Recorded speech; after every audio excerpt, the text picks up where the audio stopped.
Howdy, friends. This here's Buford.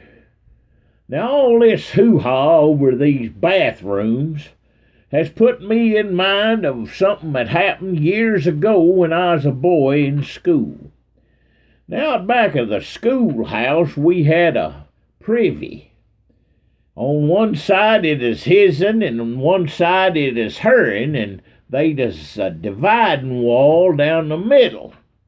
Us boys wasn't allowed over on the girls' side, but being boys, we is always trying to figure how we could get a peek over there. And there's a knothole there in that dividing wall, and a couple of the boys there figured out a way to kind of get that knot out of that knothole where they could peek over there on the other side. Well, there's some of the boys that would kind of sneak in there during recess, and they'd kind of figure out a way to get that knothole out of there and peek over there on some of the girls, and that's kind of went on for a while, and some of the girls kind of knowed about it, and some of the girls didn't, but word kindly got around.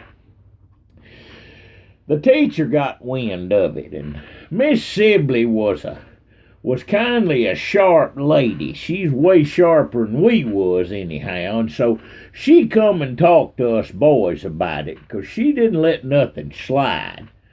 And she asked us boys pretty straight what is going on, and of course all the boys loud, even the ones that is involved, loud as how there's nothing like that a-going on.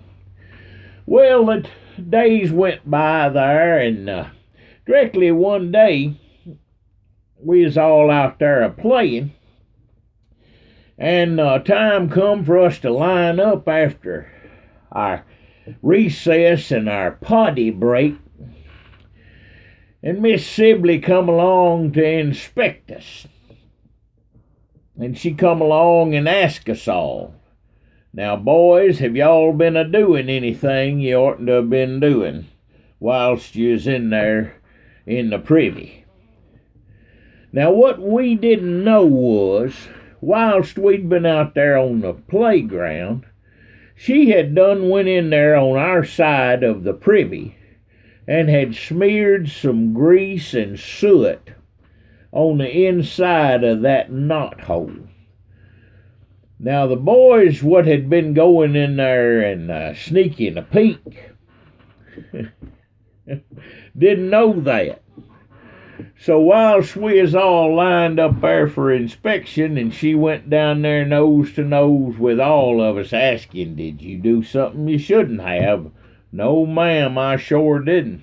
Well, she got down there to Elmer Suggins. And Elmer, with a face as straight as any preacher has ever stood in the pulpit and delivered his Sunday morning sermon, said, "No, ma'am, I surely didn't." With a face just as streaked around as any raccoons ever crawled out of the creek. Oh, it's the funniest thing you ever looked at.